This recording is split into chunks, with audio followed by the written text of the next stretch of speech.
29 کو چاند دیکھتے ہیں اور چاند نظر نہیں آتا، مطلع ابر آلود ہو گیا، یا مطلع صاف ہے پھر بھی چاند نظر نہیں آتا، کسی کو بھی رؤیت نہیں ہوتی، کوئی قابل قبول اور معتبر شہادت نہیں ملتی، کوئی پریشانی کی ضرورت نہیں، کوئی حساب کتاب لگانے کی ضرورت نہیں، کوئی لمبی چوڑی ٹیکنالوجی کے اندر پڑھنے کی ضرورت نہیں۔ رسول اللہ صلی اللہ علیہ وسلم نے فرمایا فَأَكْمِلُوا عِدَّةَ شَعْبَانَ 30، پھر شعبان کے 30 دن پورے کر لو اور اس کے بعد رمضان کو شروع کر لو۔ کوئی قیافے لگانے کی ضرورت نہیں، چاند کی عمر اتنے گھنٹے ہو گئی ہے اور چاند کی عمر اتنے گھنٹے ہو گئی ہے، کوئی ضرورت نہیں اس تکلف کے اندر پڑھنے کی۔ اور مسلمانوں کے لیے بھی یہ ہے، چاند دیکھا، چاند نظر نہیں آیا، کوئی قابل قبول گواہی نہیں ملی، مسلمانوں کے حاکم نے اعلان نہیں کیا، 30 دن پورے کیے، 30 دن کے بعد رمضان کا پہلا دن شروع ہو گیا۔ اب چاند کو اندازے دیکھ کے لگانا یہ جہالت ہے، یہ جہالت ہے۔ آج 2 تاریخ کا چاند لگ رہا ہے تو آج 3 تاریخ کا چاند لگ رہا ہے، آپ کو اس چیز کا مکلف کس نے بنایا ہے؟ جب نبی کریم صلی اللہ علیہ وسلم نے، شریعت نے آپ کے لیے آسانی دی ہے کہ آپ چاند دیکھو، چاہے آپ ظاہری آنکھ سے دیکھو یا دوربین سے دیکھو، چاند دیکھو، چاند کی رؤیت کرو، حسی طور پر، فزیکلی طور پر چاند کو دیکھنا ہے، اس کی عمر کا تعین نہیں کرنا کہ اجرام فلکی والے یا پھر ستاروں کا علم جاننے والے جو علم نجوم کے ماہر ہیں، علم نجوم سے مراد وہ جادوگر نہیں، علم نجوم سے مراد جو فلکیات کے ماہر، ان کے حساب کتاب کے ہمارے حساب سے چاند آج فلاں جگہ پہ اتنی دیر بعد طلوع ہوگا تو ٹھیک ہے، ان کے فائدہ اٹھایا جا سکتا ہے۔ وہ ہمیں بتاتے ہیں کہ فلاں جگہ پر چاند نظر آنے کی امکان موجود ہیں، تو ہم ان کے علم سے فائدہ اٹھاتے ہوئے ان کے اندازے سے، جیسے ہمیں بتایا جاتا ہے کہ ملک کے فلاں علاقوں کے اندر اس وقت کے اندر بارش ہونے کا امکان ہے، تو کیا اگر وہ کہہ دیں بارش ہونے کا امکان ہے تو بارش ہو جاتی ہے؟ ان کے کہنے سے بارش ہو جائے گی؟ وہ ایک امکان ہے۔ اور بعض اوقات وہ بتاتے ہیں، آپ دیکھتے ہیں فور کاسٹ لکھا ہوتا ہے 100% بارش، اور بارش کا ایک قطرہ بھی نہیں گرتا، اور بعض اوقات لکھا ہوتا ہے 2%، 3%، 10% بارش کے امکان ہے، اور موسلا دھار بارش چلتی ہے، ساری رات سارا دن بارش لگی رہتی ہے۔ اور بعض اوقات دیکھتے ہیں فور کاسٹ کے اوپر بالکل سورج دکھا رہے ہوتے ہیں کہ کچھ بھی نہیں ہے پورے ہفتے کے اندر، اور بارش برسنی شروع ہو جاتی ہے۔ یہ ایک اندازہ ہے۔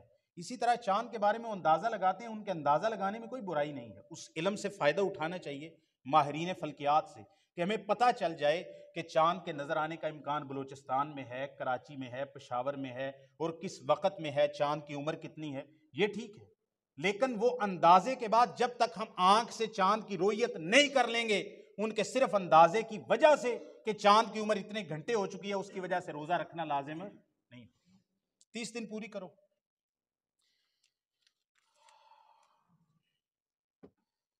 ایک مسئلہ یہ پایا جاتا ہے کہ ساری دنیا کے مسلمانوں کو ایک ہی دن روزہ رکھنا چاہیے جی، وکھریاں عیداں ہو رہی ہیں۔ بھی آپ وکرے وقت کے اوپر نماز پڑھتے ہیں، آپ نے کبھی سعودی عرب کے ساتھ نماز پڑھی ہے؟ تو اتنی پریشانی کی بات کیا ہے؟ کہتے ہیں امت مسلمہ کو متفق ہونا چاہیے۔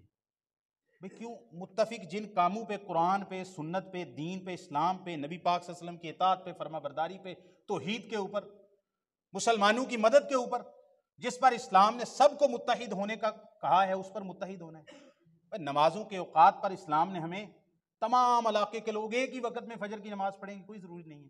اسی لیے تمام پوری دنیا کے لوگ ایک ہی دن میں روزہ رکھیں گے؟ بھائی اللہ تعالیٰ نے قدرتی طور پر ایسا نظام ہی نہیں بنایا ہے۔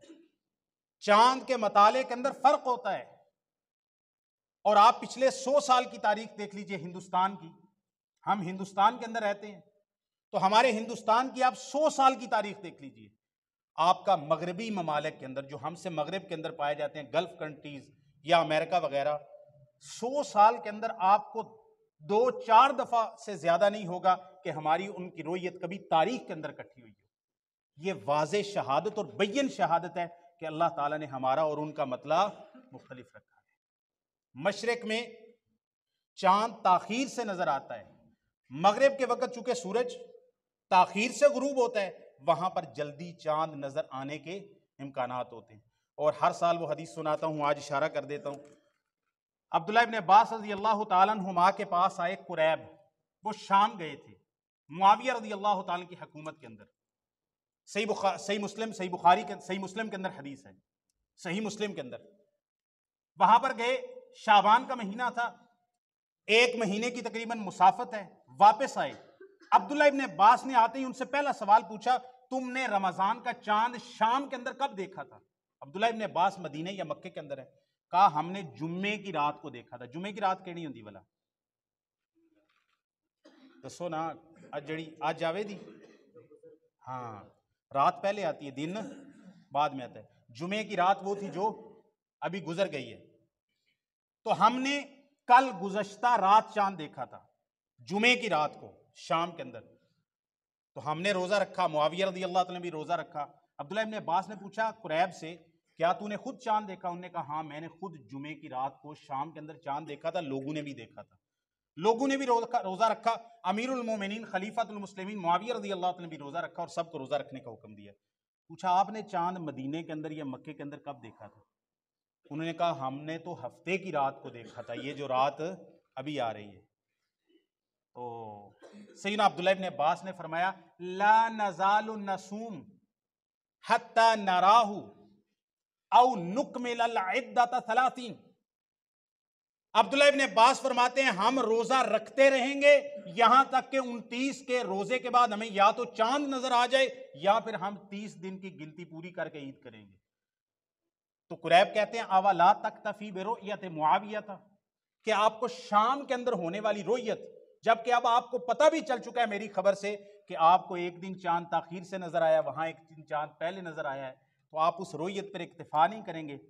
تو سیدنا عبداللہ ابن عباس فرماتے ہیں لا ما ہاکذا امرنا رسول اللہ صلی اللہ علیہ وسلم، اللہ کے نبی نے ہمیں ایسا حکم نہیں ارشاد فرمایا.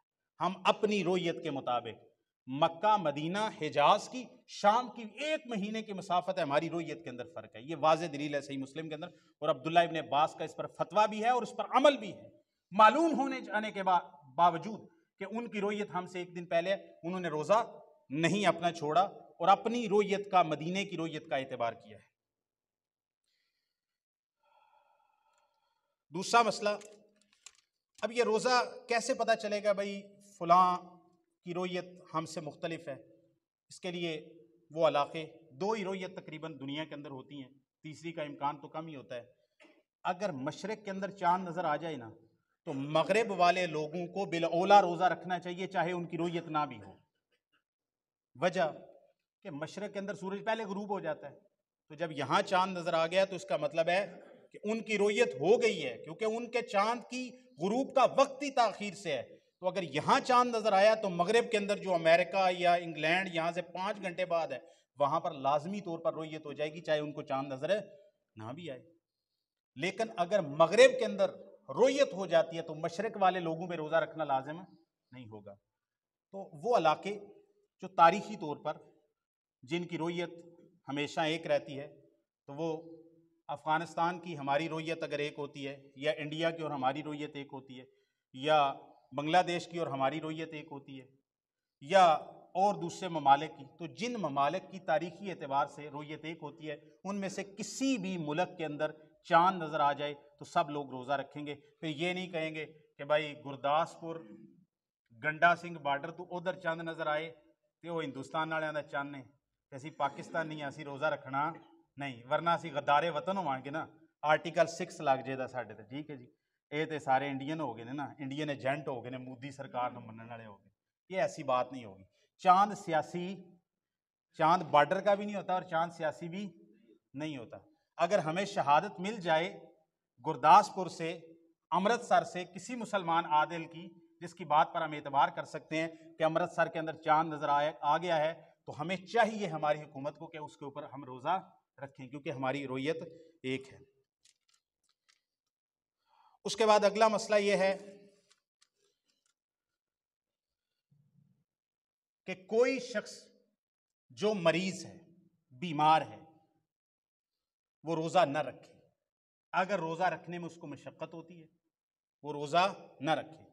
آیت 183 184 سورہ البقرہ کی پڑھ چکا ہوں، وہ روزہ نہ رکھے، ہاں اب جب رمضان گزر جائے گا، وہ صحت یاب ہو جائے گا، تو اللہ تعالیٰ نے فرمایا فَعِدَّةٌ مِّنْ أَيَّامٍ أُخَرَ، اس نے روزے کی جگہ پہ روزے کی ہی گنتی پوری کرنی ہے، فدیہ نہیں دے سکتا، پیسے نہیں دے سکتا، کوئی جرمانہ نہیں، روزے کی جگہ پہ روزہ ہی رکھنا ہے، فَعِدَّةٌ گنتی پوری کرنی ہے، مِنْ أَيَّامٍ أُخَرَ دوسرے دنوں سے۔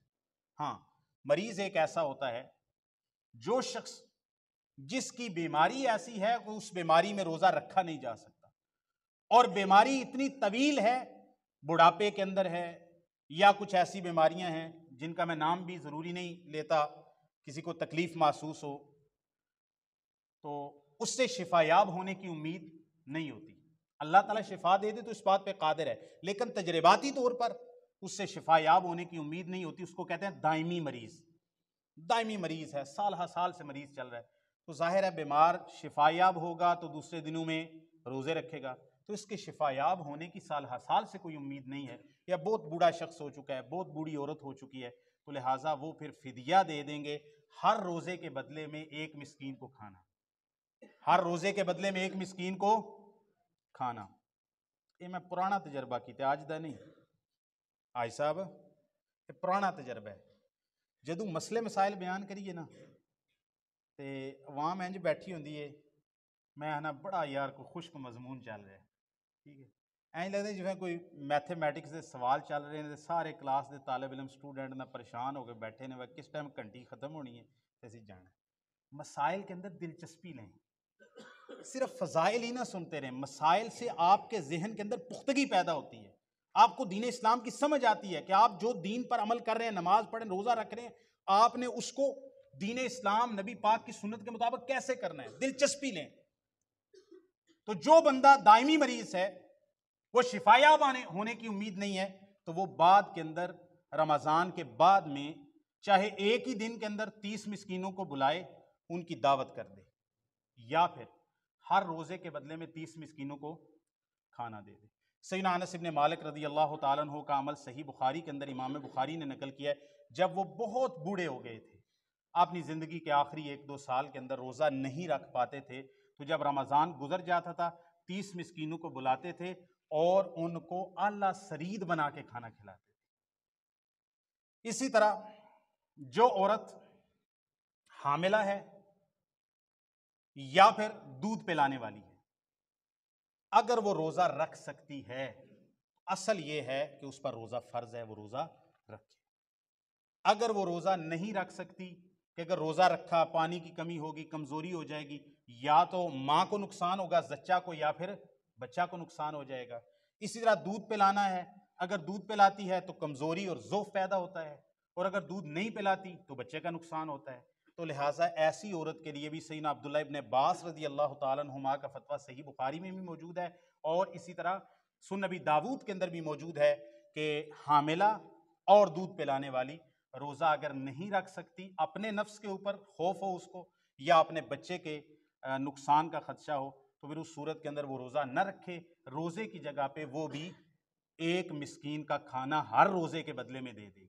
اگر وہ قضا نہیں دے سکتی، روزے کی جگہ روزہ نہیں رکھ سکتی، تو پھر وہ بھی ایک مسکین کا کھانا کھلا دے گی۔ سیدنا انس رضی اللہ تعالیٰ عنہ بوڑھی عمر کے اندر جب آخری 2 سالوں کے اندر اسی طرح کرتے تھے۔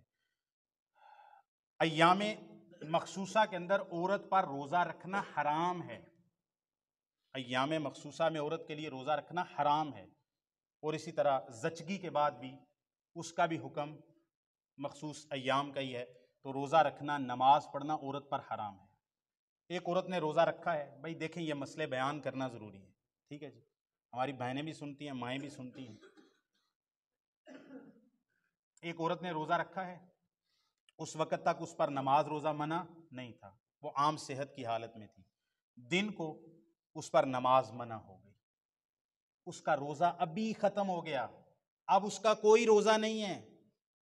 اسی کی انہوں کہنے ہیں کہ مارکیٹ کے چلتا ہے، آج کل مہنگائی ویسے مارکیٹ بڑی ہے، پر عورتوں واتے مسئلے جڑے نا ایک بڑے مہنگے مسئلے چلتے ہیں، آدھے نے انہیں شام تک کھائے پی کی کچھ نہیں، بھائی کیوں نہیں کھان لی یار، مطلب کہو جیاں تسی گپاں کہو جیاں مار دے نے یار بندے، کہتا اب عورت نے صبح کا روزہ رکھا ہوا تھا، اگرچہ اب نماز روزہ منع ہو گیا ہے لیکن اب شام تک کچھ کھائے گی نہیں. بھئی کیوں نہیں کھائے گی؟ اس کا روزہ ختم ہو گیا نہیں ہے روزہ. اب وہ عورت کھا پی سکتی ہے، اس کا روزہ ختم ہو گیا، اب دوسرے دنوں کے اندر اس نے گنتی پوری کرنی ہے. اور روزے کی قضا دینی ہے، نماز کی قضا اسلام میں نہیں ہے. کس کے لیے؟ عورتوں کے لیے روزے کی قضا ہے. صحیح بخاری کے اندر حدیث ہے، سید عائشہ رضی اللہ تعالیٰ فرماتی ہیں نبی پاک صلی اللہ علیہ وسلم کے زمانے کے اندر ہمیں روزے کی قضا جو رمضان کے رہ جاتے تھے ان کا تو حکم دیا گیا، لیکن ہمیں نماز جو ہماری اس حالت کے اندر رہ جاتی تھی ہمیں نماز قضا کرنے کا باقی دنوں کے اندر حکم نہیں دیا گیا. کون سی ایسی چیزیں ہیں جو روزہ توڑ دیتی ہیں؟ جان بوجھ کے کھانا پینا روزے کو توڑ دیتا ہے. ہر وہ چیز جو کھانے پینے کے حکم کے اندر آتی ہے، چاہے وہ ڈرپ لگائی جائے، چاہے وہ انجیکشن لیا جائے جو آپ کو کھانے پینے سے مستغنی کر دے، تو اس سے روزہ ٹوٹ جاتا ہے. ہاں ایسا انجیکشن جس کا کھانے پینے غذا کے ساتھ کوئی تعلق نہیں ہے، وہ کوئی پین کلر لے رہا ہے، کوئی شخص جو ہے وہ ٹیٹنس کا انجیکشن لے رہا ہے، کوئی شخص جو ہے وہ کوئی اینٹی بایوٹک انجیکشن لے رہا ہے، جس کا تعلق دوا کے ساتھ ہے، جس کا تعلق غذا کے ساتھ نہیں، جسم کو کوئی قوت نہیں مل رہی، تو اس کے ساتھ روزہ نہیں ٹوٹتا. جو مریض دمے کے مریض ہوتے ہیں وہ انہیلر استعمال کرتے ہیں، تو انہیلر ہوا ہوتی ہے، کوئی کھانے پینے کی چیز نہیں ہے، اس سے روزہ نہیں ٹوٹتا. روزہ رکھے دمے کا مریض انہیلر استعمال کرنا پڑتا ہے کڑے، روزہ نہیں ٹوٹے گا. بھئی ہم سانس بھی تو لیتے ہیں نا، گرد و غبار بھی جاتا ہے جس بندے کے جسم کے اندر، تو روزہ نہیں ٹوٹتا. اسی طرح جو شخص شوگر کا مریض ہے اور وہ انسولین استعمال کرتا ہے، اگر دوران روزہ اس کی شوگر بڑھ جاتی ہے تو وہ انسولین لگاتا ہے، تو اس کی وجہ سے بھی روزہ نہیں ٹوٹے گا، کیونکہ انسولین بھی غذا نہیں ہے بلکہ یہ تو غذا کو اور جو شوگر اور گلوکوز بڑھ جاتی ہے بلڈ کے اندر اس کو الٹا نکالنے کے لیے، ڈرین کرنے کے لیے ہوتی ہے، تو اس سے بھی روزہ نہیں ٹوٹے گا. اگر کوئی شخص حالت